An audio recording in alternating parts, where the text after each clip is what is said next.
It's time to come together and support App State and lovely Boone, North Carolina. It's Locked On Sunbelt.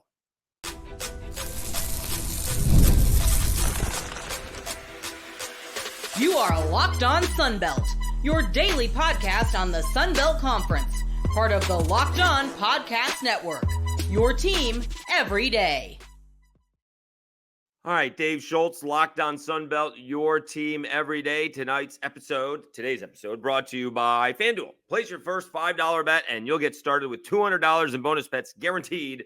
Visit FanDuel.com to get started. All right, I told you we'll go over Georgia Southern and the Marshall wins. We'll recap that. It appears Texas State is now on the clock with the Mountain West. And just before we started recording on Monday evening, Pete Thelma reported perhaps another Texas school will be joining them. But we do need to have our priorities straight now. And it's really, I guess, cool to see all of the Sun Belt come together for App State and Boone, North Carolina. They are absolutely devastated. I think it's much worse than what we thought it was. Friday into, was it Thursday into Friday? Friday into Saturday? It's just much, much worse. And we need to do everything that we can. I mentioned, I think in yesterday's episode, I remember like Lafayette didn't get a hurricane. They just got a bad rainstorm. It was like 100-year rainstorm. And Joey Jones from South Alabama helped load a truck with the South Alabama football team and ship it to Lafayette, Louisiana. And the football team and the community helped to unload the truck. Cases of water, whatever was needed, right? Supplies, whatever was needed. And I see we're doing that now. JMU is coming to the rescue. Marshall had offered, the facilities, although that seemed to be more of a rumor than anything else. But I'm sure if they were asked, they would have done it. And so we're going to do that here. We're going to put in the comments, Black and Gold podcast. The Black and Gold podcast started a GoFundMe account. So we will do that with all of the proceeds going to help relief funds. And then App State Athletics, they have their own disaster relief fund. We'll put links to that as well. And it really puts into perspective because there is, I hate using the word, but there is downright hate with some of these programs. They just, and everybody, they call ULL and South Al, and they call them South Al, and you got to call them the right way. Georgia Southern has no respect for Georgia State. That's not really their rival, right? It's really App State. You got the ODU and the Coastal, and, you got a bunch of great rivalries. And there is hate. But in this time, there is some love as well. All right. And I think I saw someone tweet out, whenever JMU, I'm reserving my hate for JMU during game week. That's it. The rest of the year, I'm rooting for JMU. So there's that little respect in there as well. Because JMU was stepping up, either some fans did or whatever the case was. You just see some comments on Twitter, but I just thought that was funny. So it's time to come together. Some people out there are saying they don't even know if App State's going to play a home game again. It's bad. I know a friend of mine has a house there. He was very lucky. His neighbors were not. And a quick story, back when I think the Cajuns were first going to App State their first time, I tweeted something out and somebody, I wouldn't say I grew up with her, but she lived on my street. Her mother was the nurse at the elementary school, and she's a few years older than me. So there's a big difference between, being in second grade and being in fourth grade or being in fifth grade. And she lived on the same street as I did, but she lived much closer to the bottom of the hill in the school. And she lives in, she lived in Boone, North Carolina. She reached out to me. Are you coming to the game? I haven't seen you in like 35 years. Unfortunately, I did not go. But and everybody who's gone, whether it be, the baseball team or, I know Luke Johnson traveled one time, I think with the baseball team. And I joke, I had people come in to Jim Beam and we got to ask where they are. And I guess someone's keeping track of that. And they said Boone, North Carolina. And I corrected them. No, it's lovely Boone, North Carolina, officially, or beautiful Boone, North Carolina. It's such a quaint, small college town in a valley in the mountains. The baseball stadium isn't huge by any stretch of the imagination, but what a gorgeous view, right? And that football stadium is awesome, right? What are they, surrounded by like 5 Division I, Power 4 conference teams? That got a huge amount of college football teams in that state, and yet App State on a regular basis sells out of a stadium, right? And the weather's not always great, right? September's pretty good, this weekend notwithstanding, right? But then October comes and it gets cold and it gets rainy, and then it gets worse in October or in November when it gets really cold. But yet the crowd is still there. The fans are buying in. I even saw people, when they got blown out by South Alabama, up until that third quarter got going, the atmosphere was great. The next day there was a board meeting, and I think this is a former player who commented on, I know the game didn't go the way they wanted it to, but it was all about the experience, right? We're never going to remember all of the wins and all of the losses, but we're going to remember the good time with our friends. And it was a Thursday night. It's ESPN. Again, I know the game didn't go the way App State wanted it to go, but they're going to remember that they were on national TV, and people sliding down the hill in the overalls. So we need to do what we can to support App State and Boone, North Carolina, because it's one of the great places that Sunbelt teams go to. It's not an easy place to get to by any stretch of the imagination, but I never hear anybody complaining that they've got to make the trip to Boone, North Carolina. Some places are more difficult to get to than others. Boone is not easy, but everybody looks forward to going to Boone, North Carolina. So I will put, in fact, I'll put it in the description, not the comments. Maybe I can do it in both. Both links to the Black and Gold podcast, GoFundMe, and the disaster relief fund for the school. So if you can do one, if you can do both, whatever the case may be, they'll take whatever you can get. All right. Whatever you can give, I'm sure will be very much appreciated. All right. When we come back, Texas State is on the clock and it appears to be ticking. We'll do that right after I tell you about Roy. It's time to highlight my Roy Player of the Week. Roy is a new platform that lets fans make contributions directly to their favorite athletes. Download Roy for iOS or Android and enter referral code LOCKEDON, and you'll automatically be entered in a sweepstakes to win $5,000 cash. No purchase necessary, void where prohibited. This week, we've selected Ben Wooldridge of the Louisiana Raging Cajuns because he helped set up the big win over Wake Forest this past weekend. Ben was 20 of 29 for 257 yards and 3 touchdowns, and he set up the game-winning field goal. We are giving him $100 on Roy. If you were impressed as we were with his performance on Saturday, you can show him some love too. Just hop on Roy and throw in a few bucks. If everyone pitches in just $10, it adds up fast for Ben Wooldridge. Now you'll have the chance to show your appreciation for Ben and his standout performance this week, as well as what he'll continue to bring to the Raging Cajuns. Get off the sidelines and into the NIL game with Roy.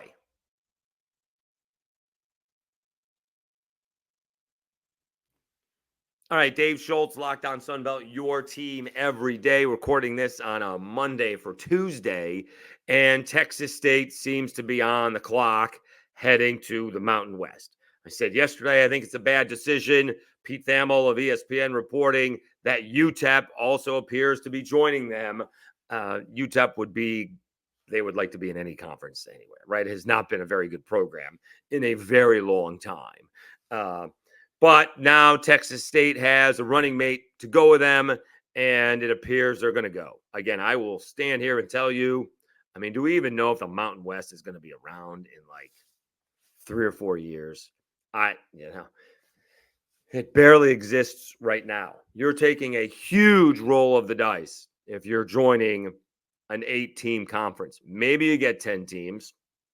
Then you're going to bring up FCS, and you think FCS teams, and you think you're going to get more money from that than whatever the Sun Belt can renegotiate, although that's down the road a bit. Again, I think it's a bad decision. I think it's a bad decision for football, and it's certainly a bad decision for the non-revenue sports. I hope they stay. I hope someone thinks better of it. I don't think the Pac-12 is a much better decision at all.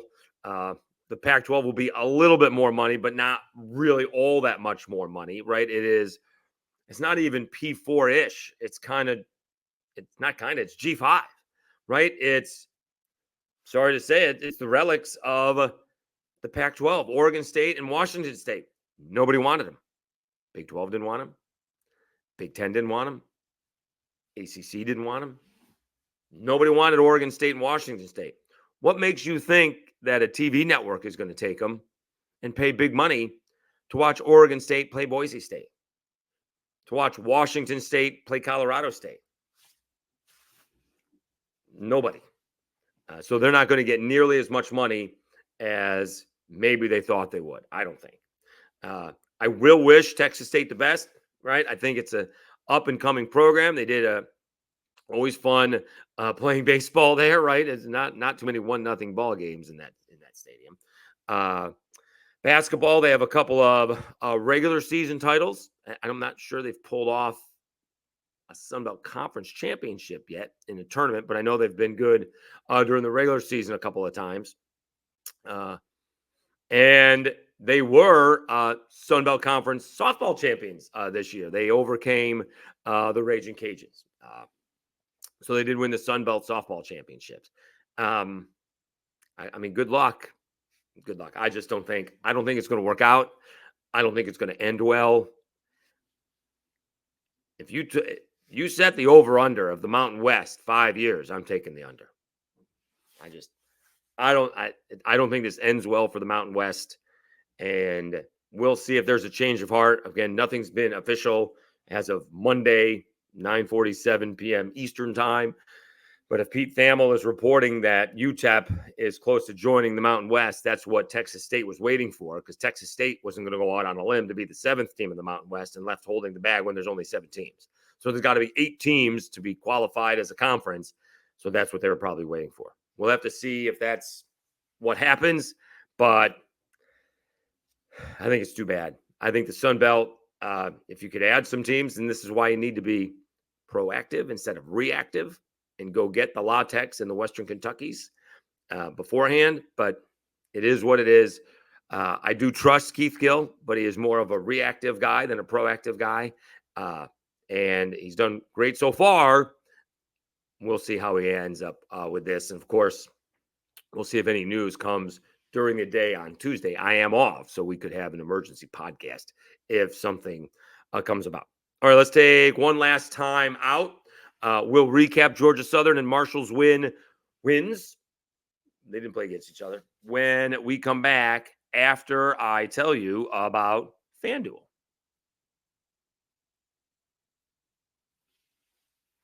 Hey, NFL fans, you can start the season with a big return on FanDuel, America's #1 sportsbook. So we can get a hunch in the middle of the game. You can check out the latest stats, view live play-by-play, and so much more on the same page where you place your bets. You'll get started with $200 in bonus bets guaranteed when you place your first $5 bet. That's FanDuel.com.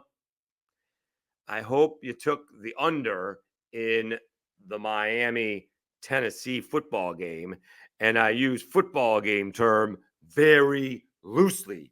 Yeesh. That was harsh. We complain about the Thursday ball games. Woo. I know Tua was supposed to play, health-wise. He came down with a concussion. Will Levis struggles, gets hurt. UGLY, to say the least. So hope you took the under in that one.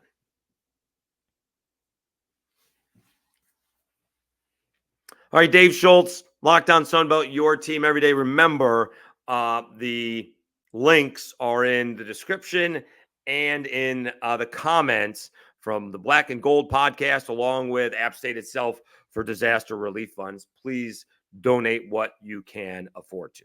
All right, big rivalry game-ish. It is a rivalry for one team, not so much for the other one. It is what it is.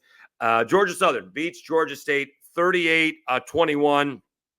Good game for a quarter, 14-7, Georgia Southern. But then the Eagles took control. 10 points in the second quarter, went into the half 24-7, and that was basically all she wrote. J.C. French, 24-39, 237 yards and a touchdown. But Georgia Southern ran 45 times for 265 yards. Jalen White, 22 carries, 114 yards, 2 touchdowns. O.J. Arnold, 11 carries, 110 yards, and 2 touchdowns. J.C. French added 9 carries and 30 yards. They averaged almost 6 yards a carry and ran it 4 touchdowns in there. Josh Dallas led Georgia Southern receiving, 9 catches, 89 yards, and a touchdown. For Georgia State, Christian Veyer, 23 of 45, 356, 2 touchdowns, but the 3 interceptions are obviously killers. They did not run the ball well at all. Happens when you get behind, but they could not run it at all. 15 carries, 29 yards total. They averaged 1.9 yards per carry. Freddie Brock, 10 carries, 36 yards, did score a touchdown, but obviously a struggle for Georgia State in this ball game. 500 yards to just under 400 yards. Very balanced attack for Georgia Southern, 237 yards passing, 261 rushing, whereas Georgia State, 356 yards passing and 29 yards rushing. And Georgia Southern did have a couple of turnovers. Georgia State had 3, though, as Georgia Southern fumbled a couple of times compared to the Veyer interceptions. So Georgia Southern improves to 3-2, 1-0 in the conference. Georgia State drops to 2-2. They are 0-1 in the conference. We wrap things up with Marshall with a nice win over Western Michigan. This game was not as close as maybe I thought it was going to be, or maybe even Western Michigan go in there and win. Marshall, 27-20 over Western Michigan. Stone Earl, 15-25, 177 yards and 3 touchdowns, no interceptions. A.J. Turner, 9 carries, 124 yards.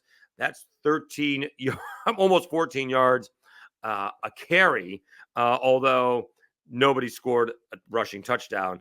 39 carries, 243 yards, over 6 yards a carry. Elijah Metcalf had 4 catches, 52 yards. Christian Fitzpatrick, Toby Payne, and Carl Chester each had a touchdown catch. Let's see the team stats. Team stats, first downs were even. Western Michigan 21, Marshall 20. But Marshall outgained Western Michigan 420 yards to 318. Each team had only 1 turnover. Passing is relatively the same. Marshall was 15 of 25. Western Michigan 15 of 28. Western Michigan did rush for 192 yards, but only passed it for 126. So Marshall improves to 2-2.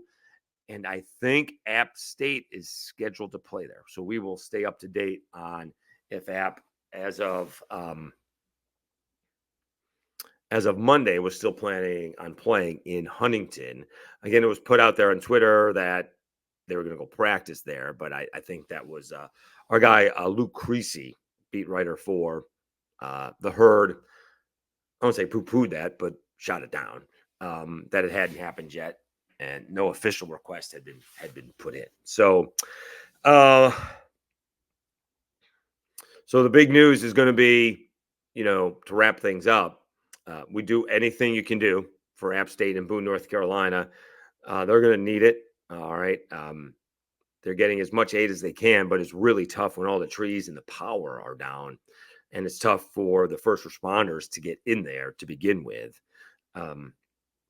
So anything that you can do, anything you can give is obviously going to be sincerely appreciated. And then we're waiting on if Texas State leaves the Sun Belt. It is an odd deal, right? There's been softball and baseball has been their 2 best sports, and a little basketball, not much football. I still can't get over going for it on 4th and 1 inside his own 30-yard line. When I talked about G.J. Kinney becoming a better head coach, I was talking about kicking field goals, not going for it on 4th down. Maybe he didn't believe in his defense. I don't know. I didn't watch the game, but They still can't get over the 4th and 1 inside his own 30. And that basically lost the game for them. And then he doesn't talk to the press afterwards, or at least not very much, because there's not a whole lot of press covering Texas State, right? There's a couple guys, and he knows who they are. So that's disappointing as well. Nonetheless, time to come together for App State and Boone, North Carolina. Texas State is on the clock, and we did recap Georgia Southern and Marshall. We'll have to wait and see what news comes out. Somewhere along the way, we will start doing some basketball, and we're up to, what is it, 1,516 subscribers. Again, it used to be like 200 or 300 views. I know that other schools get bigger ones, but we're the Sun Belt. We do the best that we can. When, the videos were getting 200 or 300 views, they were, top videos, like ranking 3rd, ranking 2nd, ranking 1st. Now a video that gets like 400 views because others have gotten 3,000 and 1,000 end up ranking low, but still getting 400 to 500 views is awesome. We should end up with 16,000 views for the month of September. That's a record. The previous record, I believe, was 13,400 in September of 23. We have got over 100 subscribers in the month of September. Thank you so much. It is such a huge help, finally seeming to break through. And of course, if Texas State leaves, then we're going to get the other side of it. Who's coming in? So we'll be able to cover that as much as we can as well. So we have a whole new school or two that are going to come in. Wouldn't be surprised if it's more like 3 schools than it is 1 school. Again, try to be a little bit more proactive than reactive. Keith Gill did a great job last time. JMU, ODU, Marshall, and I always forget one off the top of my head. JMU, ODU. I usually forget ODU. But JMU, ODU, Southern Miss. It was Southern Miss. Sorry. Southern Miss, and of course Marshall. They've been a great addition to the Sun Belt, and hopefully it continues. All right, but thanks so much for giving us a record-setting month. All right, we'll continue putting out content a little bit different with the 9 to 5 job per se these days, not directly in sports, but if you are visiting the Bourbon Trail, be sure to look me up. All right. Once again, thanks so much for tuning in. You can find those links in the description and in the comments. I'm Dave Schultz, and you've been watching and listening to Locked On Sunbelt, your team every day,